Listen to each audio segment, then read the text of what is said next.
Tá. Eu tô aqui com meu amigo Cauã Batista, e meu amigo João Pedro, que no momento tá sem microfone agora, mas o que vai ter maior assiduidade aqui na nossa conversa será nosso amigo Cauã Batista. Dá um salve, Cauã. Tudo bem? Pois é. É um tema muito discutido. Na verdade, foi até difícil de tentar escolher um tema fixo ou um tema completo. Então a gente vai abarcar muitas coisas aqui que deem um tempo breve de audição. Primeira coisa que eu quero ressaltar, quero tocar aqui, na filosofia, na ciência universal. O que é ciência universal? A gente tinha na filosofia antiga já os pré-socráticos, os sofistas, os platônicos. Bem, só que a partir de um momento na Idade Média e com o florescer da Idade Moderna, a filosofia ela já não é mais uma ciência, já se desvincula desse conceito singular. E muita gente concorda com isso, inclusive eu. Eu não acredito que a filosofia é uma ciência. Também não. Muito pelo contrário. Ela é uma ciência universal. Ela é uma ciência universal. Ela aplaca todos os conceitos, sejam humanitários, filosóficos, psicológicos, antropológicos, sociológicos. E é só o começo do que a gente chama assim, de ciência universal. O que tu acha sobre isso, Cauã? Bem, tipo, eu acho que sim, se a filosofia não é a ciência, e até na descrição do Aristóteles, de que a ciência é a arte de um juízo final, da observação datada da experiência, da observação empírica, o que já faz ser completamente não, mas em parte em desfoque a filosofia, né? Que a gente tem o pensamento a priori, o pensamento que vem da articulação somente, não da experiência. E eu acho que Muito, muito claro. isso é um bom caminho para poder discernir a filosofia da ciência. A questão dela ser necessariamente a ciência a posteriori, data da experiência, né? Sim, sim. É uma coisa muito importante. Na verdade, sempre quando é tocado o assunto chamado filosofia, sempre lembro dos grandes clássicos. Um grande filósofo brasileiro, Olavo de Carvalho, sempre fala: o que a gente encontra de mais puro na filosofia, de verdadeiro, na tradição, é justamente os três grandes, os clássicos, que é Sócrates, a qual nós temos adendo da filosofia dele pelos escritos de Platão, o próprio Platão, e também o Aristóteles. E essa passagem que Olavo de Carvalho cita não é uma contradição ele mesmo, porque ele é um filósofo. Ele estaria dizendo que a filosofia dele é errada? Não, muito pelo contrário. O que ele está dizendo é um aviso. O que a gente tem de mais puro e sábio na filosofia são os clássicos. E quando me vem a ideia de Platão, também vem aquele famoso mito que a gente chama de senso comum, sabe? Senso comum, senso das massas, é que a maior parte dos seus diálogos é interpretado de forma errônea. Por exemplo, a República. É uma coisa assim, chega a ser um pouco engraçada, no sentido em que ela é didatizada pelo povo. Há uns dias atrás, estava discutindo com um cara, e ele simplesmente disse que Platão era um proto-fascista, literalmente um fascista, sabe?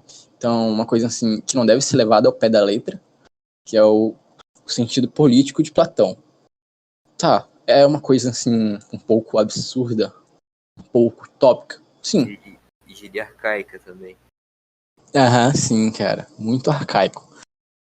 E quando a gente entra nesse debate se era ou não fascista, sabe? A gente tem convicta ideia de que não era. Pelo simples fato de que Não existia isso que a gente fascismo. chama. Sim!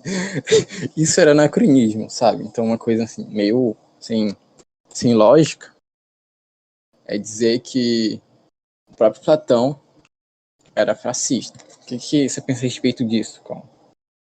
Bem, exatamente, anacronismo.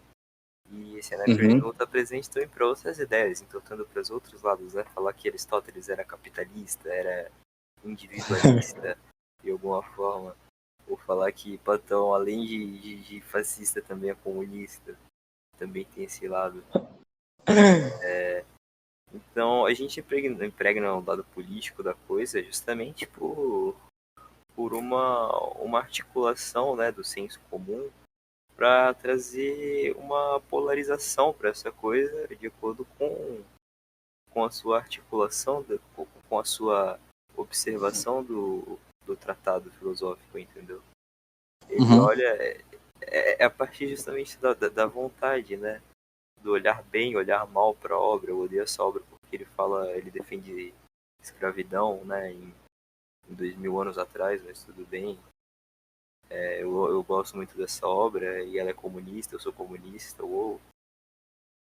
Então, pega num lado pessoal na obra também você disser esse tipo de coisa, entendeu? Não um lado Uhum. técnico, um lado você tá tentando buscar a contextualização máxima de todos os aspectos possíveis que ele vai citar naquele livro. Uhum. Justamente, eu já te falei, né, de ele acreditar naquela... Não acreditar, né, mas ele citar aquela analogia dos metais, qual que é? Não, não é analogia, é tipo da caverna, é o mesmo que da caverna. Sim, sim, sim. Qual o nome? É analogia mesmo, eu não sei. Sim. Esqueci. De que cada pessoa tem meio que uma casta social dividida, estabelecida por Deus, e essas entre quatro metais, bronze, ferro, prata e ouro, e ele acreditava até que... Ele acreditava não, né? Porque ele não acreditava nisso. Mas ele datava até que nessa mentirinha as pessoas de ferro podem produzir Sim, pessoas sim. de ouro, as pessoas de bronze podem produzir pessoas de ferro, podem reproduzir pessoas de ferro. Então, até no sentido mais... como é que a gente pode falar? Na interpretação mais breve dessa passagem, a gente pode estabelecer que também não é algo como o regime fascista, né? Uhum. Que acredita que é algo bem mais determinista nesse quesito. Sim, sim, concordo totalmente. É, muito bem, falando de Platão, coisa que eu sempre fico muito abismado é com os seus diálogos e com a influência que Sócrates, que ele teve com Sócrates, sabe? A gente tem uma obra do Platão, que talvez é a minha favorita, que é o Mênon. E a gente tem uma analogia, Platão usa muita analogia, assim, em seus diálogos, em que ele fala com o escravo, e ele fala assim com o dono do escravo: olha, eu quero comprar esse escravo, tá? Só que eu não quero bem comprar ele, eu quero de graça. Aí o cara fala: como assim você quer o escravo de graça, sem pagar nenhum dinheiro? E fala assim: eu ensino ele a calcular, a fazer o cálculo correto dos quatro ângulos de um quadrado. Beleza, o cara falou: beleza, o cara é tipo assim, pensando assim na mente dele: nossa, o cara é um escravo, não deve saber de merda nenhuma. Beleza, Platão chega lá, explica a ele de uma forma bem didática, e a gente tem uma coisa que lembra muito Sócrates, que é o parimento de ideias, que é justamente aquele sentido, aquela doutrina que ele prega. Todo ser humano só precisa de um empurrãozinho, só precisa de um empurrãozinho para saber. Por exemplo, ele falou assim pro escravo: ó, você sabe calcular isso, só que você não sabe que sabe. Isso tá na sua cabeça, isso tá no seu intelecto. Só falta você destravar essa parte, que a gente chama de complexo de Mênon. E isso teve uma influência tão grande, assim, no mundo ocidental. E a gente tem até um psicólogo muito famoso, que é o Jean Piaget, que ele desenvolveu a psicologia genética. Acontece. Psicologia genética é o seguinte: o ser humano ele já nasce sabendo viver, ele já nasce sabendo interação social, ele nasce sabendo fazer interações sociais, práticas, de qualquer forma. Então, essa psicologia genética, ela lembra muito Platão e a gente lembra muito também Sócrates, que também teve uma grande influência na obra do Carl Jung, um grande psicólogo, a gente lembra também, um grande psicólogo demais, um cara muito fera. E esse sentido do complexo de Menon é, assim, tão... chega a ser até bizarro, sabe? Como que certas coisas estão no nosso intelecto, estão bem no fundo das nossas cabeças, que a gente não se percebe. E no final do diálogo, o escravo aprendeu. O escravo literalmente calculou as 4 áreas do quadrado, os 4 ângulos do quadrado. Então chega assim a ser muito engraçado, porque esse parimento de ideias, ele chega a ser não tão complexo, nem tão objetivo, justamente porque é algo que não podemos denominar simplesmente com um nome. Algo que está tocável, ao mesmo tempo intocável. Só basta o sentido, só basta o querer. Então eu acho muito, muito bom esse diálogo do Platão, que é o meu favorito. Que ele fala essas coisas, eu acho sublime. Como que essas ideias estão, assim, encucadas na nossa cabeça. E sobre essas coisas, sobre os diálogos, o que tu pensa acerca dos diálogos, acerca do que Platão fala, das suas obras? O que tu pensa sobre, Cauã? Eu gosto muito. Eu nunca li algum livro do Platão que não seja em forma de diálogo. Pretendo, obviamente. Mas acho que a forma de diálogo ajuda também a compreensão até a arte de passar a ideia, a questão pedagógica do livro, que obviamente ele também pensou, né? É só isso, eu não tenho uma opinião muito profunda sobre os diálogos. Compreendo, muito Eu sábio. gosto muito dos debates, eu acho os debates excelentes. Aham, Mas acho que às vezes o Sócrates ele tá meio enviesado nos debates, ele não quer achar de verdade a verdade. Eu acho que Sócrates, o método dele, ele pode ser usado de forma quase sofística, né? Por mais que eu não gosto do termo sofista, de forma, aham, de forma a não agregar o debate, a ofuscar o debate, a você usar as perguntas para poder ofuscar a ideia do oponente, sabe? Fazer ele perder a linha de raciocínio. sim, sim. Fazer você usar as perguntas para poder justamente inibir o oponente de passar e agregar aos erros do que você está dizendo, entendeu? Os erros argumentativos, os erros Uhum. lógicos. Mas obviamente que de método é genial, o método tem muito a aprender, um método que se for usado certo, ele é dialético, ele Sim. ajuda, ele ajuda a fazer muitos silogismos, certo? Então, eu não sei, é muito atípico ver alguém articulando socraticamente hoje em dia. Você consegue me dizer algum caso? Como é que é? Alguém dialogando socraticamente de forma dialética ultimamente, atualmente? Sim, sim. Uma coisa muito É rara de se achar. um pouco, é um pouco desconhecido essa forma, que consiste na contraposição das ideias, justamente no perguntar, justamente no colocar uma interrogação na conversa, no dobrar totalmente os argumentos. Eu lembro que tu falou sobre o Olavo de Carvalho, que ele lá usava essa dialética socrática, e eu ainda não vi nenhum debate dele, mas É contra, assim, é contra o cara lá do Quarta Resistência. Quarta, quarta posição, sei lá, Nova Resistência. nova resistência. Então, assim, de forma prática, nunca vi uma pessoa usando essa dialética socrática. eu acho que é também um pouco meio raro, sabe? Assim, ainda mais de colocar em prática, entendeu? Sim, sim, muito difícil também. Também, ainda nesse diálogo, que é o Meno, Platão também fala sobre o amor. E eu acho que concordo, dentre os filósofos, assim, da tradição em geral, acho que com Platão é que eu mais concordo na ideia do amor. Qual que é a Ele ideia fala que, de amor? Você tá falando dos tipos de amor, sim, justamente o amor eros, ele mesmo. o amor eros, o amor ao intelecto, é isso? Algo do tipo. Não, Da o amor pessoa eros é o que. seguinte. Da Sim, pessoa. uhum, sim, desse mesmo. Você É, concorda eu com isso?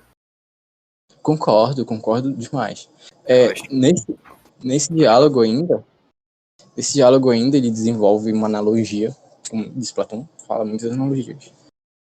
E é o seguinte, em uma floresta, em um jardim, tinham duas cobras. E essas cobras viviam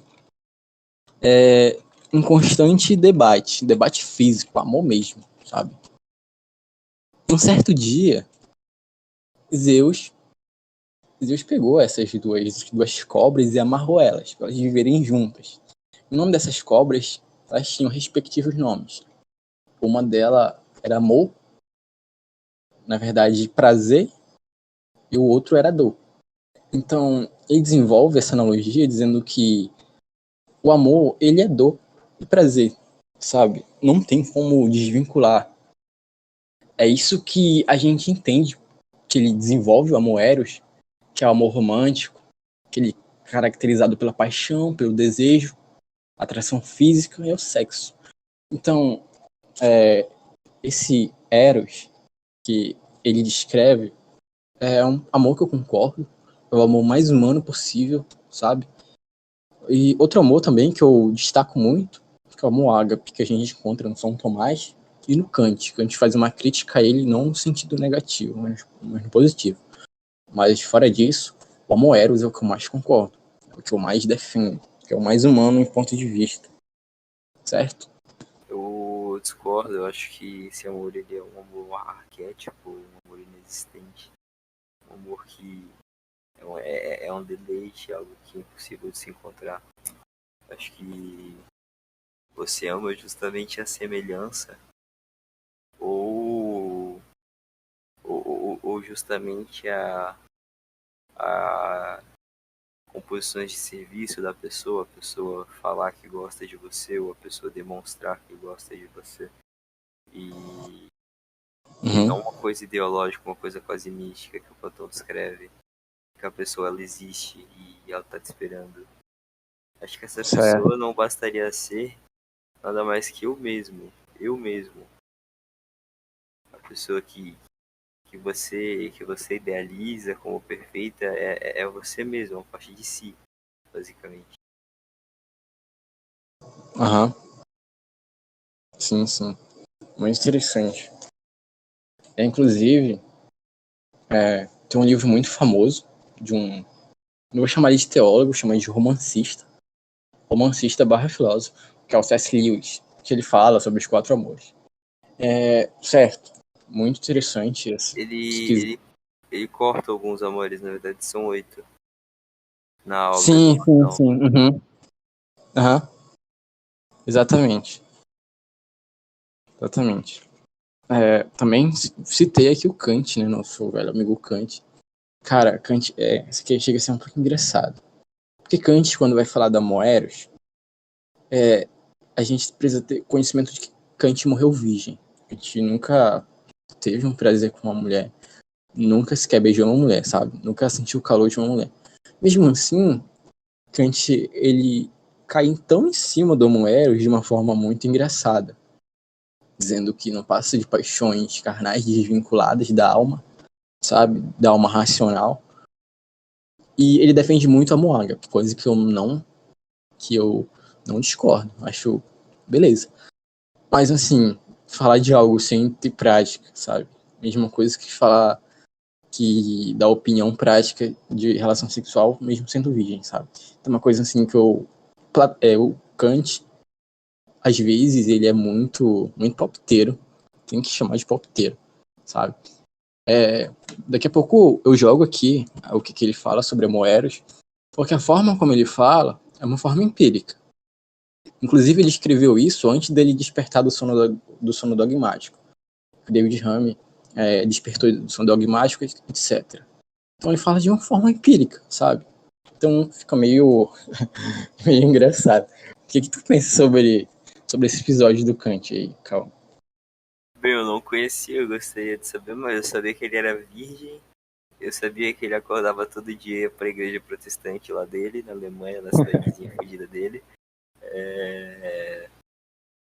Mas, mas eu não sabia desse episódio não dele, de certa forma. Uhum. Realmente, ele não pode dar opinião uma coisa tão empírica quanto o sexo. É quase engraçado que isso faz parte da filosofia dele, né? Esse tipo de articulação de pensamento do que você pode opinar, né? É verdade, cara. Muito, muito, muito bom. Inclusive, na filosofia a gente encontra muitas formas de se entreter, sabe? Assim, de comédia. Acho muito interessante. Aí adentrando mais um pouquinho, pulando mais alguns anos, que é um filósofo que eu curto muito, tu não conhece ele, brasileiro, por sim, que é esse que tá na minha foto de perfil aí no Discord, que é o Mário Ferreira dos Santos. Assim, ele foi um filósofo do socialismo libertário, tá?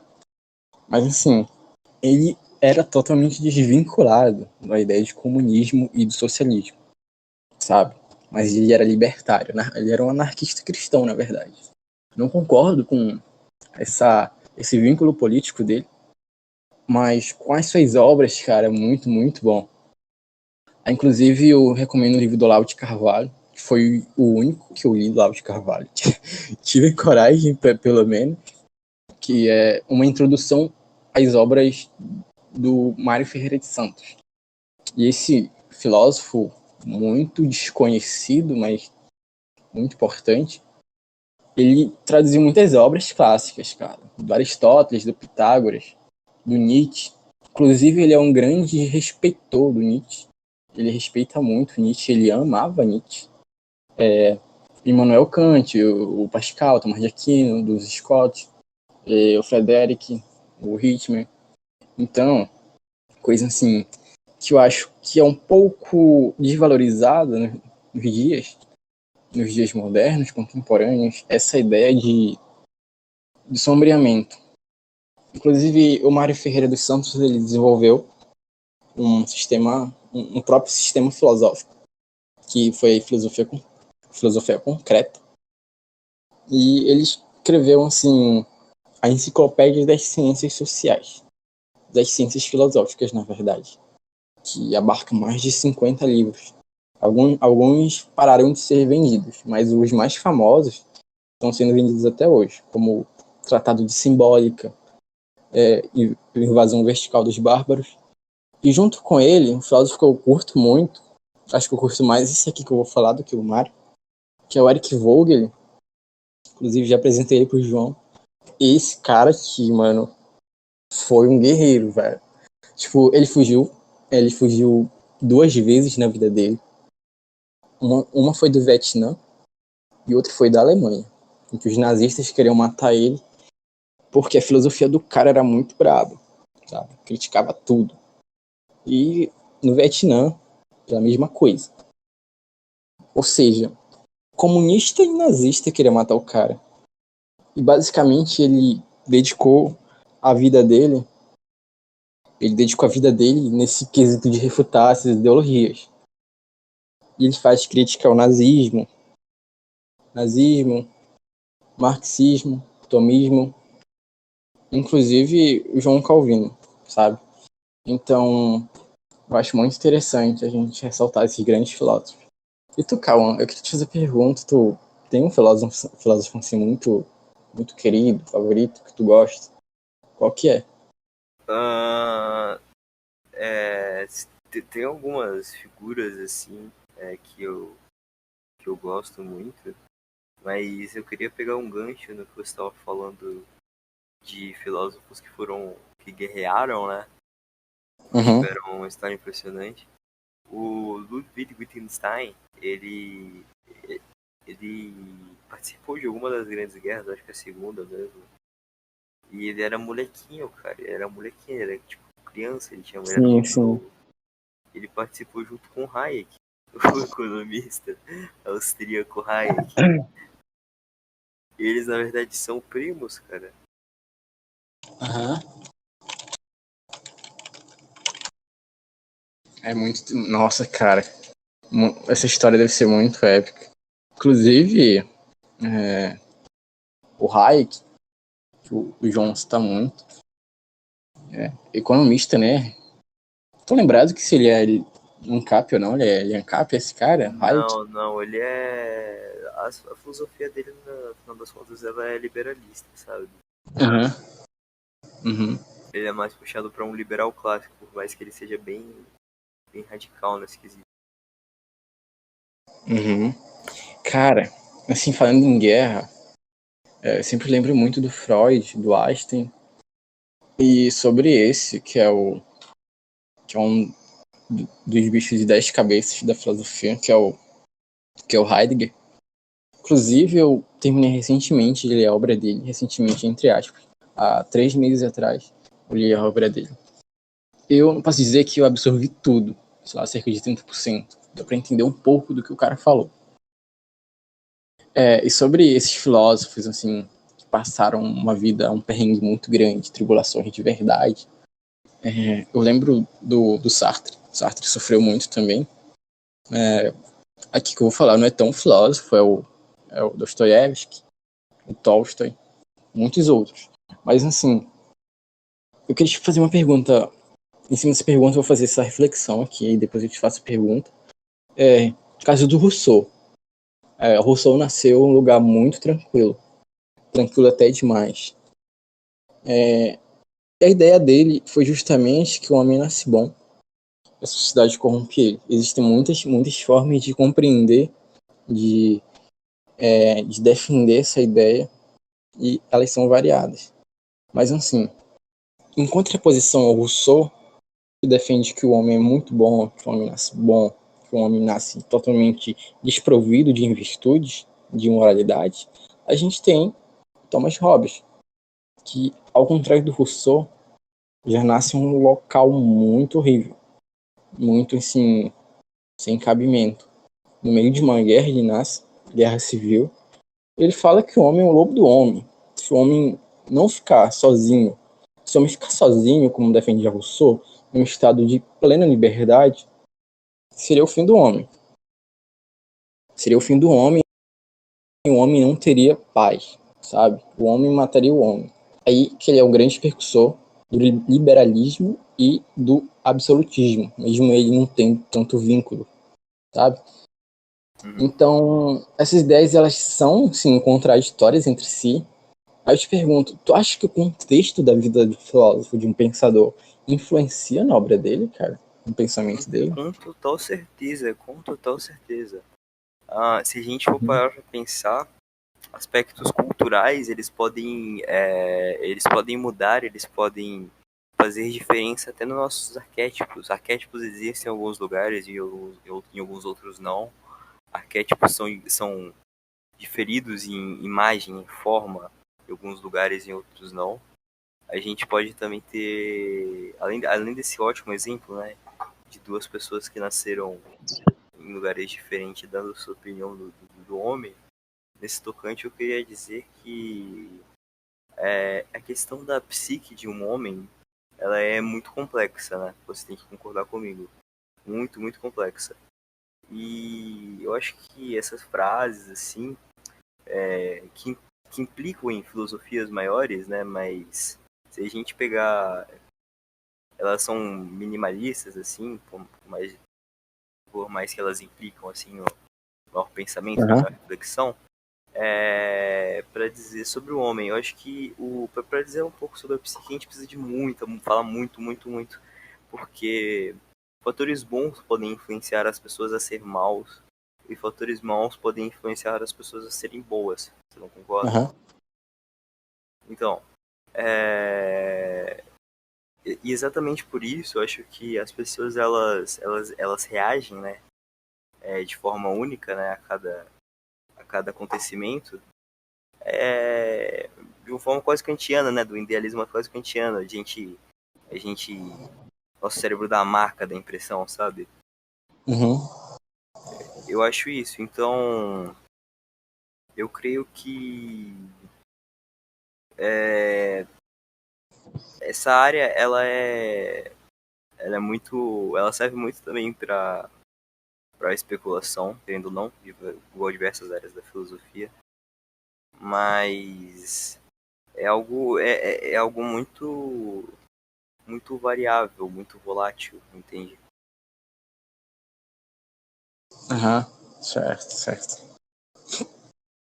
Coisa que eu estava vendo esses dias, que é muito interessante, concordando com esse teu ponto de vista, porque fiz essa pergunta, também concordo, que o contexto biográfico de uma pessoa influencia na forma que ela pensa. Coisa que tava aqui.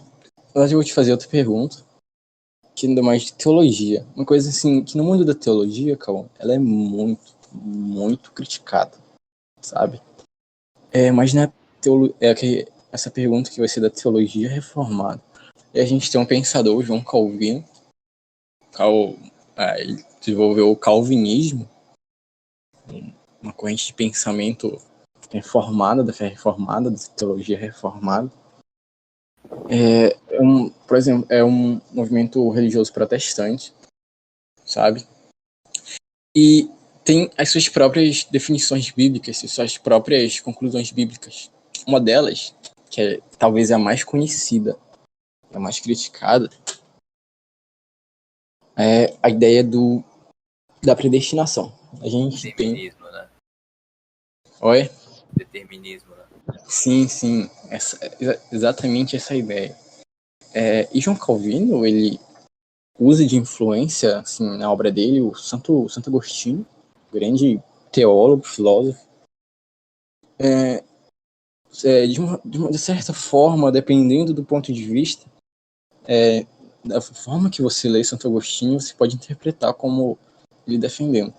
É o seguinte, Santo Agostinho foi no concílio de Orange defender a igreja de uma heresia chamada pelagianismo. Foi criada pelo Pelágio. Pelágio falava assim, olha, o homem nasce bom, o homem não tem pecado, mas ele necessita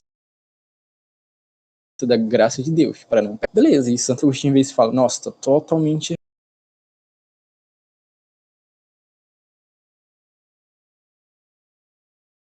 errado. O homem cai. O primeiro ponto da doutrina dele.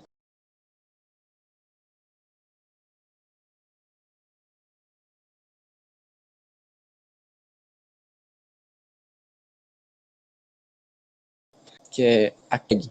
Falam assim, ó Pelágio. Não tem como a gente ir a não ser que Deus escolha a gente. Isso de pontos de vista diferentes. Isso foi a forma que, pelo menos, Calvino interpretou sobre os escritos do Santo Agostinho. Beleza, aí ele vê isso, pensa, nossa, se o homem não pode ir a Deus, só Deus pode encontrar o homem, então o homem não tem capacidade de ser salvo. Aí desenvolve mais dois pontos da doutrina dele, que é a graça irresistível, que a graça ela é irresistível, o homem não pode resistir a ela, sabe? E o último ponto, o segundo ponto, na verdade, que é justamente o ponto de predestinação. O que acontece? Calma. Se eu fosse Calvino, Calma, falaria aqui pra você. Ó, Calma, você só vai ser salvo se antes de você ter nascido, a consciência divina do próprio Deus já ter te escolhido. Agora, se ele não te escolheu, não tem lugar para você no céu. Então, basicamente, há pessoas que nascem predeterminadas ao paraíso, e outras predeterminadas ao castigo eterno, sabe? E ele desenvolve isso até hoje, vive nas igrejas presbiterianas, nas igrejas batistas reformadas, sabe? E ele é muito conhecido, o grande Calvino.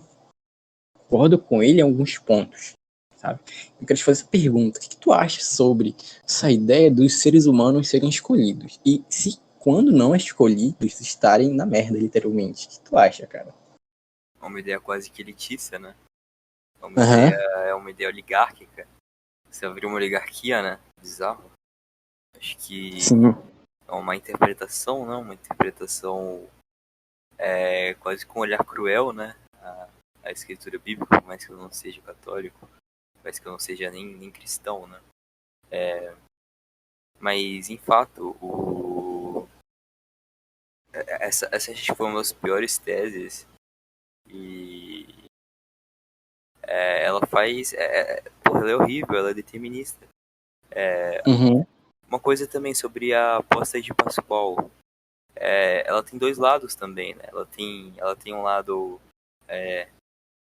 que pode determinar como otimista e outro lado como completamente pessimista, né? Sim. E nessa questão de ser você acreditar em Deus, por mais que você não consiga ter nada que aparente que ele exista para você, entendeu? Sim, sim. Pegando um gancho aqui, eu queria te perguntar uma coisa sobre um filósofo que você não gosta muito, você, o Epicuro, Aham. e eu queria falar um pouco sobre o paradoxo de Epicuro, que eu sei que você também não gosta muito. Sim.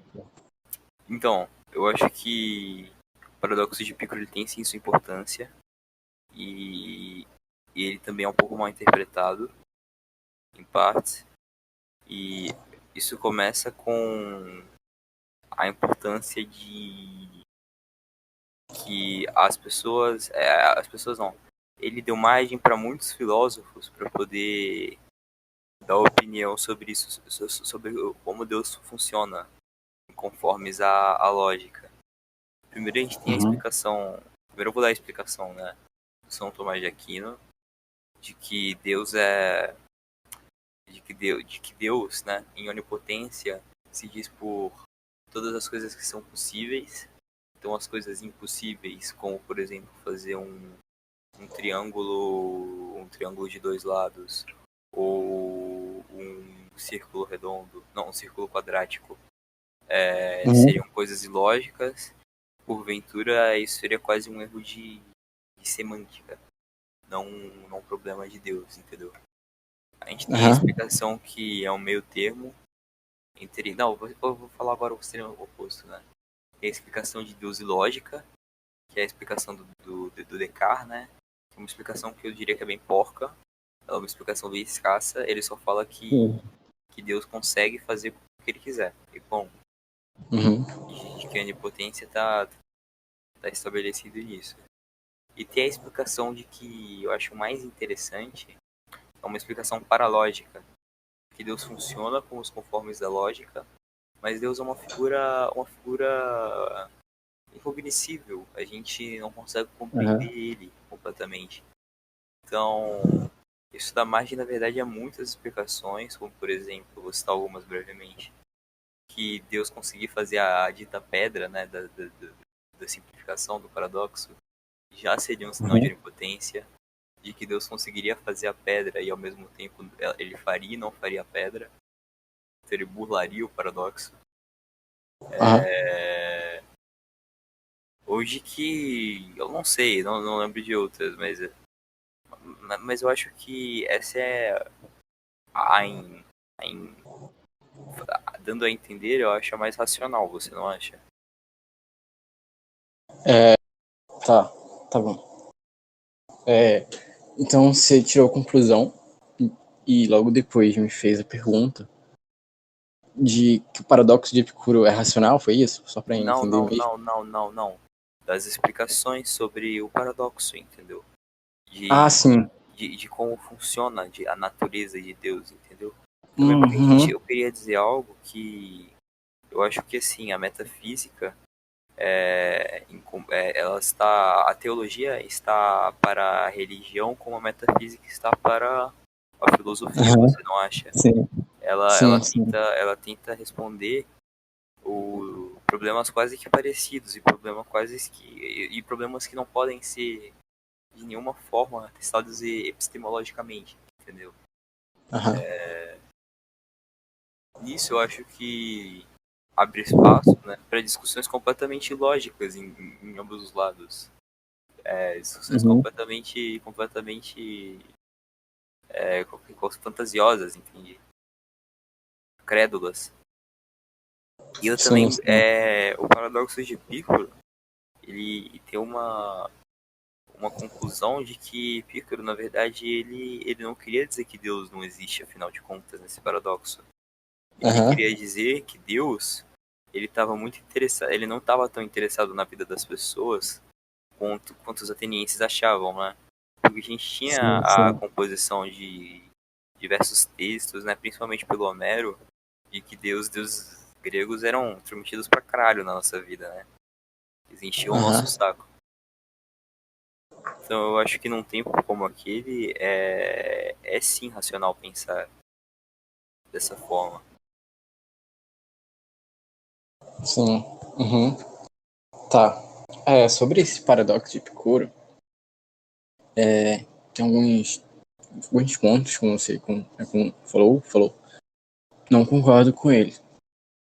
Por exemplo, a natureza divina, a emanação.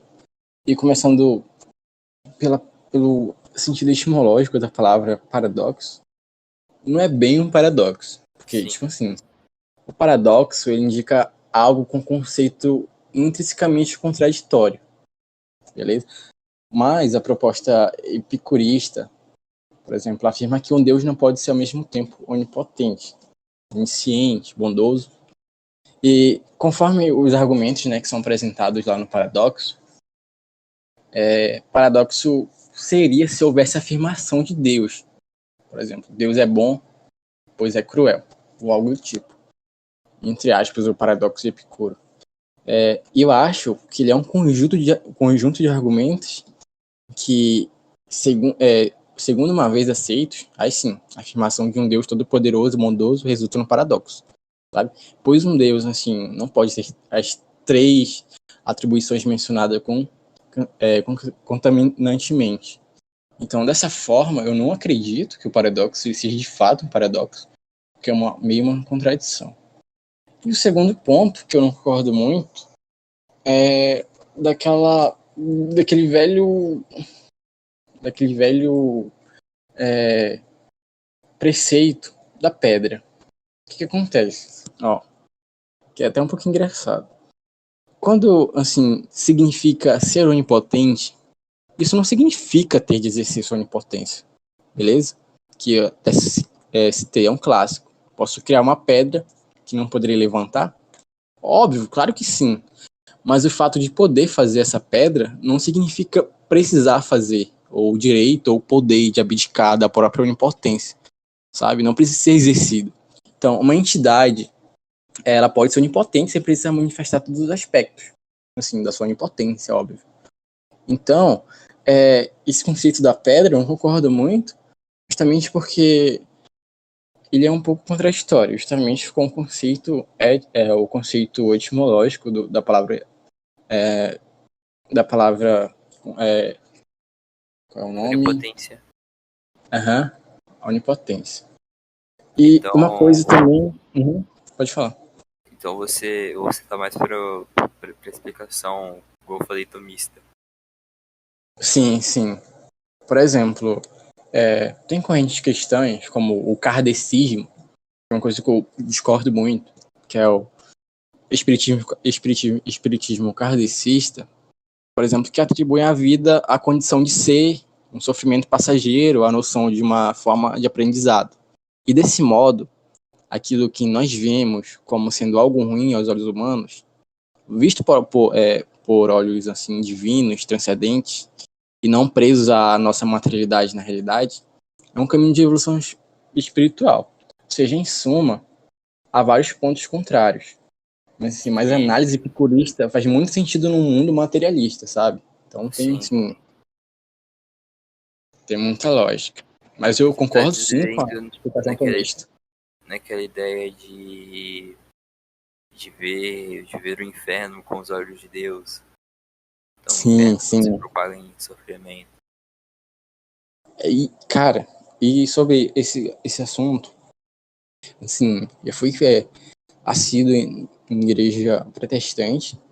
Na verdade, fui calvinista, né? Por muito tempo. Assim, estudei muito Calvino. Coisa assim, cara, que eu tenho pavor, tenho muito ódio. E nesse quesito, eu contrario as duas correntes mais grandes de pensamento cristão, que é o catolicismo apostólico e o protestantismo. Cara, do meu ponto de vista, pode ser até um pouco, se tivesse algum teólogo aqui na cal, ele com certeza iria me bater. Que essa, entre aspas, heresia foi banida há muito tempo, sabe? Mesmo que eu concorde com ela, existem muitas pessoas que concordam com ela, que é o que a gente chama de universalismo, sabe? Eu creio que Cristo, ele morreu por todos os seres humanos, sabe? E essa explicação subjetiva, essa explicação singular do inferno que a gente tem na Bíblia, ela é um pouco esvaziada. Ela é um pouco meio contraditória, sabe? Eu interpreto ela de forma não tão, assim, elitista como o próprio Calvino, no determinismo dele.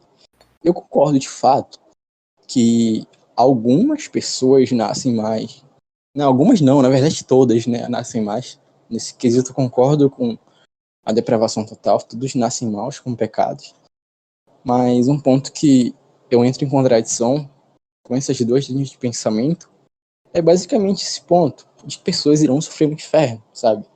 Eu, como já estudei teologia, Deus ele tem 9 atributos. Não vou conseguir lembrar todos eles, mas alguns deles são bondade, amor, misericórdia, onipotência, onipresença e onisciência, beleza?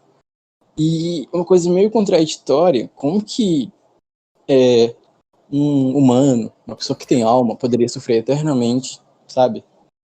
Eternamente de verdade.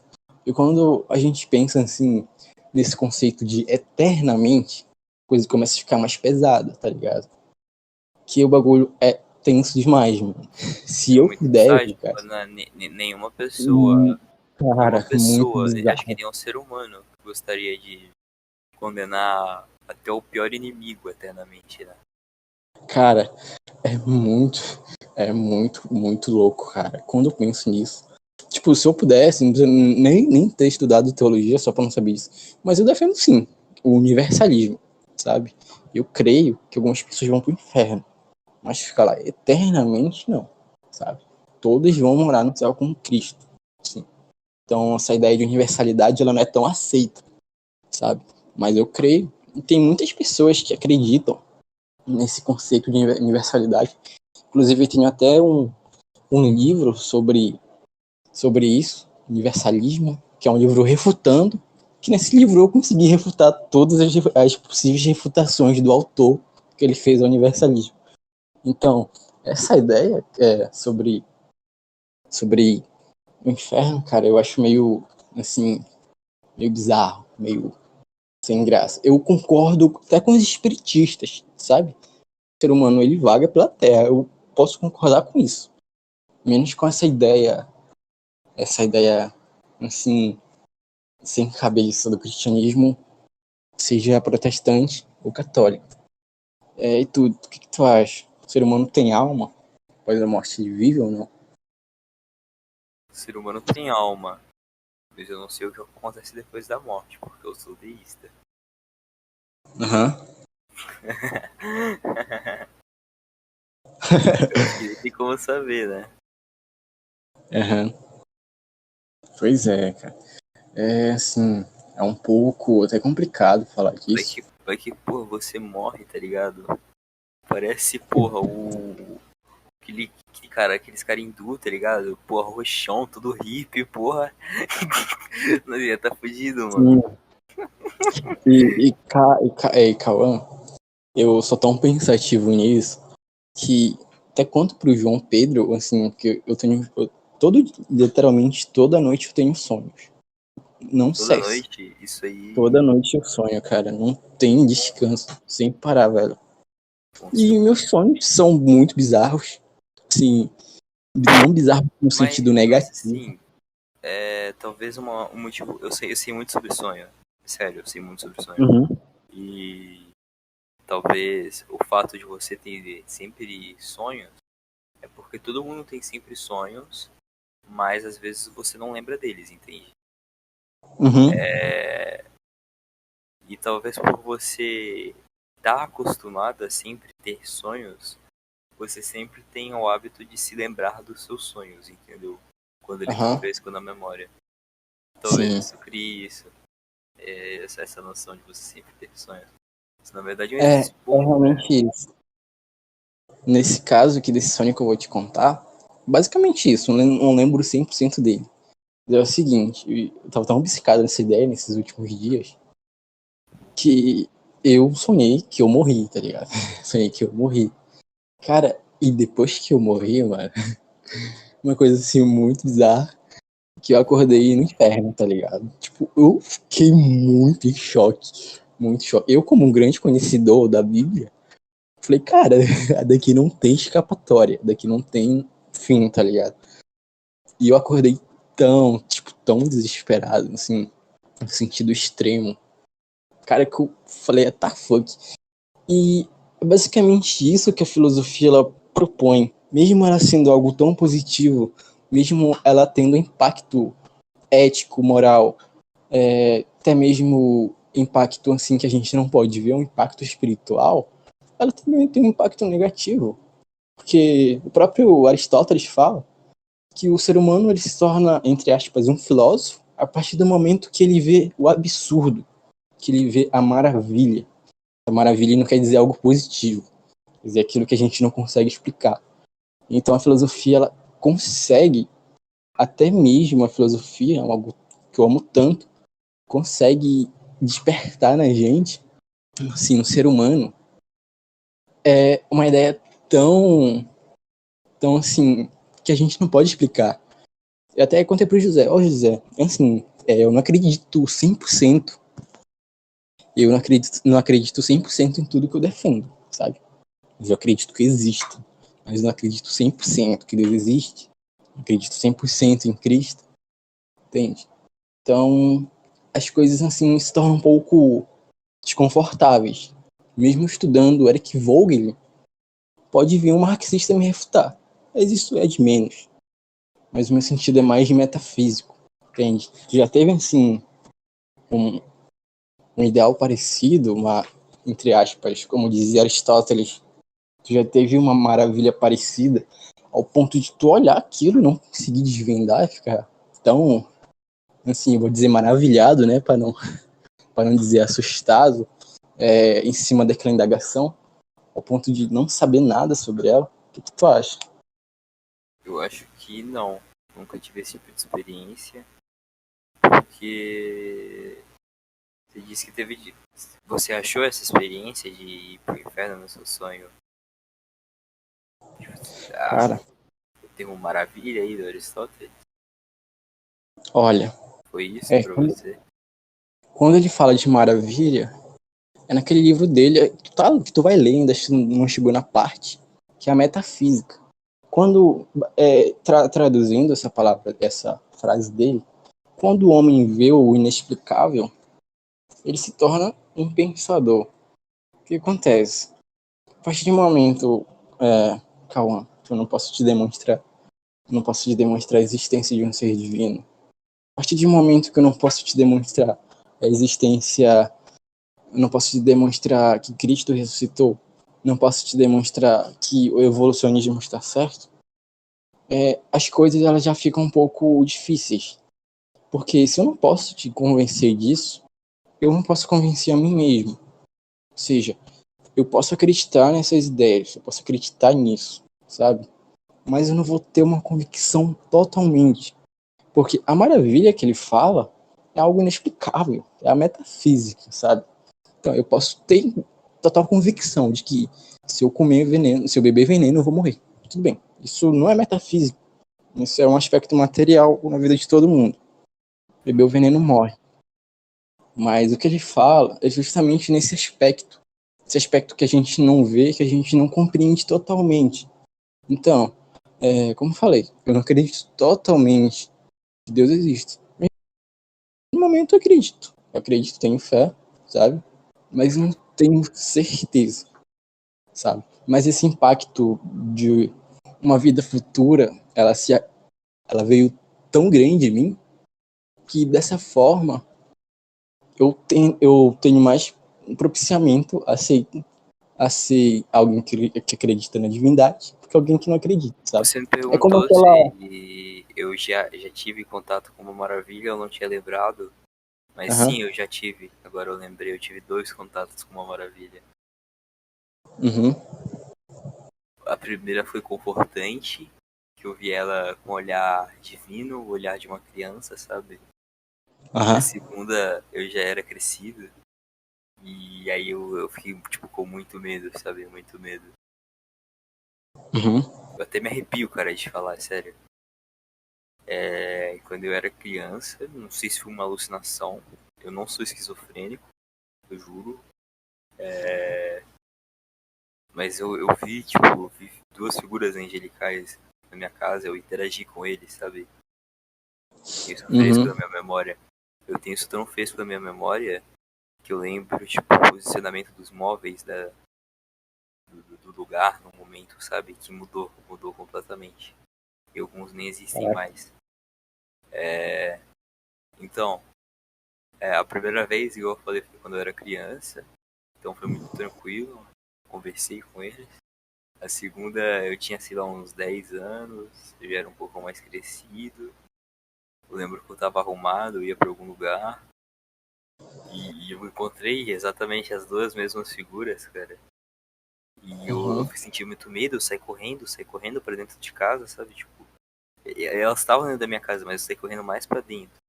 Eu fiquei, tipo, no canto da minha casa cercado, tipo, confuso, com medo de voltar, sabe? Sim. Eu nunca mais vi nada disso. Talvez Deus me tirou essa habilidade. Talvez eu não seja mais puro. Porque eu era realmente puro quando eu era tipo, uma criança. Eu não pensava em mal algum. Mal algum. Aham. Sim. Então, não sei, acho que é uma coisa metafísica, né? Sim, sim. Cara, Ainda mais o fato de eu estar muito. acordado no momento. Tipo, não era nada onírico. Teve tipo uma experiência onírica, era um sonho, sabe? Sua mente Uhum. pode projetar isso. Cara. Como eu disse, mano, a filosofia ela tem o poder de trazer o conhecimento, trazer a tona verdade, como na analogia do Platão. Ela tem o poder de fazer o homem sair da caverna e contemplar a luz do sol perfeitamente como ela é. E ela tem esse poder que eu acabei de dizer, cara. Esse poder de espanto, de medo, de até mesmo agonia de não poder explicar. Na verdade, explicar não, de entender, de compreender, sabe? Ainda mais nesses conceitos, assim, divinos. Que coisa já fica meio louca. Fica meio difícil, tá ligado? Por exemplo, um espiritista, ele deve estar certo, cara. Provavelmente está certo. Ou o torresmo lá, o cara islâmico, deve estar certo. Eu estou certo na universalidade, sabe? É, é basicamente isso. Não tem como ter totalmente certeza de algo. E já partindo para o fim, partindo para o encerramento, ainda mais nesse quesito de, de maravilha, saindo desse antro mais metafísico, partindo para o âmbito teórico, uma coisa que até os dias de hoje, que ela é muito presente, na verdade, está presente até aqui na nossa conversa, é basicamente o conceito. O torresmo. Aquele conceito que mesmo ele sendo tão prático, mesmo ele sendo tão material, às vezes ele é um pouco metafísico, que é basicamente a relação humana, coisa que a gente até falou sobre o amor, que eu queria ressaltar, partindo do último ponto que a gente vai tratar sobre relação humana. E eu acho, nesse quesito da antropologia, do estudo do homem, que fala sobre as relações humanas, também a sociologia, é basicamente se o homem, ele pode ser, ou na verdade ele nasceu um ser racional, ou ele aprendeu a ser um ser racional. Por exemplo, Santo Agostinho fala que, no seu livro, grande livro dele, meu favorito, que é o Livre-Arbítrio, fala que o ser humano, ele já nasceu sabendo fazer o mal, mas não praticando. Uma coisa meio contraditória, mas ele explica logo depois. Que o homem, ele não aprende, ele não faz nada se ele não for instruído. O seu filho, ele vai se espelhar a imagem de seu pai. Então, assim, as coisas vão se progredindo conforme isso. Uma coisa que eu não discordo muito, discordo em minha parte, concordo e discordo, é basicamente isso. É de que o ser humano, mesmo ele tendo essa capacidade de compreender e captar ideias, ele pode, sim, no futuro se tornar a imagem e semelhança de seu pai. Não que seja totalmente idêntico, mas que capte algumas tendências de costumes, entende? Então, eu acho que o ser humano, ele consegue, sim, consegue ser igual ao seu semelhante. O que você acha? O ser humano consegue ser igual ao seu semelhante, assim, em aspectos, sei lá, de costumes, defeitos? É porque também nessa quesito a filosofia foi sempre muito ligada às artes da natureza, né? Tipo, Aristóteles ele era muito ligado em o que hoje em dia a gente chama de biologia, né? Por mais parte de Aristóteles mesmo, Platão ele estava mais focado nas áreas de trigonometria, essas coisas. Mas a ideia era muito arcaica também de genéticas na época. Eles achavam que a sua genética era fator de 50% do seu pai e 50% da sua mãe. Aham. E pronto.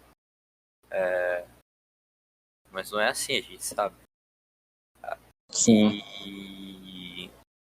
Mas assim, a gente agora falando em uma questão puramente moral. Sim, o costume do pai eu acho que pode infringir ao condicionamento psíquico do filho, entendeu? De modo que com o tempo ele utilize a imagem do pai como uma imagem de responsabilidade, né? No caso, se você tem um pai que está exercendo o dever devidamente, né? Infelizmente existem alguns que não exercem. Mas isso depende também da educação, né? Que o pai vai instruir o filho. Se a educação conseguir tocar ele na alma do filho, de certo modo, acho que sim, né? Na República, o Sócrates cita, né? De que o ensino do jovem ele deve se constituir do aprendizado da ginástica, não, da música, primeiramente, depois da ginástica, né? E de que a música, ela finge alma, trazendo o jovem a apreciar quase de forma inconsciente ao que é bom, ao que é belo, ao que é harmônico. E assim você já teria uma resposta, né? Para como educar as pessoas moralmente. As pessoas se educariam através da música. Acho essa ideia genial, acho essa ideia muito bonita, acho essa ideia, sinceramente, muito boa, mas também meio utópica, né? Obviamente, não tem esse lado. Mas eu acho que sim, se postulado de perfeito modo, Eu acho que os costumes do pai, eles podem infringir completamente a personalidade do filho. Aham. E mas também não é uma coisa geral, né? Uma coisa que vai acontecer sempre, depende também da vontade dos dois, Sim. tanto do pai É, quanto do concordo filho. totalmente. Porque eu acho que tem pessoas que nascem com disposições más, de certa forma. Acho que, É verdade. acho que tem gente que nasce para o mal ou enxerga o mundo de forma má, naturalmente, parece. Não que essas pessoas não possam ser, de certa forma, convertidas em pessoas boas, se justamente a educação que for impregnada seja perfeita, entende? Aham. Sim, Então, sim. então acho que sim, acho que no tocante aos costumes, o a família é muito importante, muito importante. O Certo. Aristóteles, né, diferente do Sócrates, ele acreditava que uma arte também muito, muito importante é a arte do desenho. De que o desenho ele tem um caráter mais útil que a música. E de que, na verdade, a música ela tem quase o caráter embriagado, mas não no sentido ruim, no sentido bom, que você exerce as coisas com naturalidade, entendeu? E, e no discurso da educação, você acha que tem alguma chave mestra do como ensinar as pessoas, do como a Aham. pedagogia poderia evoluir, de como ela Uhum. de algum erro filosófico da pedagogia, algo do tipo? Quando eu falo em pedagogia, eu sempre lembro do,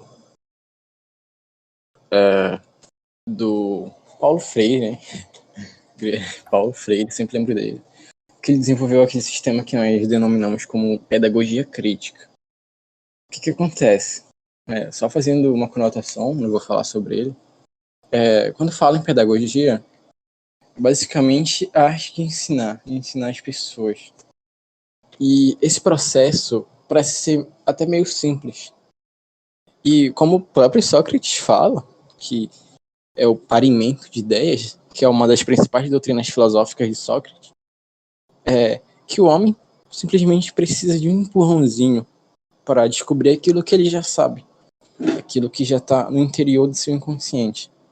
Então eu acredito, sim, que a pedagogia há uma forma que as pessoas devem ensinar, assim, forma sistemática, faça aquilo, aquilo, mas sim uma forma geral, sabe? Mas claro que tem alguns atalhos, por exemplo, uma criança que não sabe ler, colocar assim o alfabeto perto dela todos os dias, brincar, fazer brincadeiras assim educacionais que envolvem letras, uma coisa que vai estimular a mente dela a se desenvolver e aprender aquelas letras do alfabeto. Mas o que eu quero dizer é que aquilo já está na mente dela. É como eu disse, eu concordo muito com Sócrates, muito com Carl Jung e o Jean Piaget, que o ser humano ele já nasce predisposto a saber. O ser humano já nasce predisposto a aprender. Como o próprio Aristóteles fala, o homem ele já nasce, todo homem é desejoso de saber. Não tem nenhum homem que não queira saber, sabe? Então, uma coisa que é natural do convívio humano é aprender. Então, a forma de ensinar é basicamente a forma mais didática, a forma clássica, explicando, ouvindo a criança, ou, sei lá, seu aluno, sabe? Então, não é tão complexo, nem tão material, nem tão objetivo. Basicamente, meio, meio, meio. Então, eu acho que ensinar uma criança, ensinar o seu aluno a fazer certas coisas, envolve práticas, mas envolve, acima de tudo, um conhecimento filosófico, um conhecimento básico sobre tudo, entende? E já partindo para o final, ainda naquele assunto sobre a maravilha, eu quero encerrar com uma grande frase de um grande pensador, psicólogo, Carl Jung, que ele fala assim: queremos ter certezas e não dúvidas, resultados e não experiências. Mas nem mesmo percebemos que as certezas só podem surgir através das dúvidas e os resultados somente através das experiências. Com isso que eu encerro o primeiro episódio do nosso podcast, que ainda não tem nome, mas que visa tratar sobre tudo, sobre aquilo que inculca a nossa mente, que nos faz pensar, nos faz feliz e, como tratado hoje, na maravilha, algumas circunstâncias, até mesmo um pouco aterrorizados. Então é isso. Passo a palavra de encerramento para o meu amigo Cauã. Queria me despedir mesmo, dizer obrigado. Muito bem. Muito obrigado a todos que ouviram até aqui. E é isso. Uma boa noite a todos. Pronto, pode cortar, mano.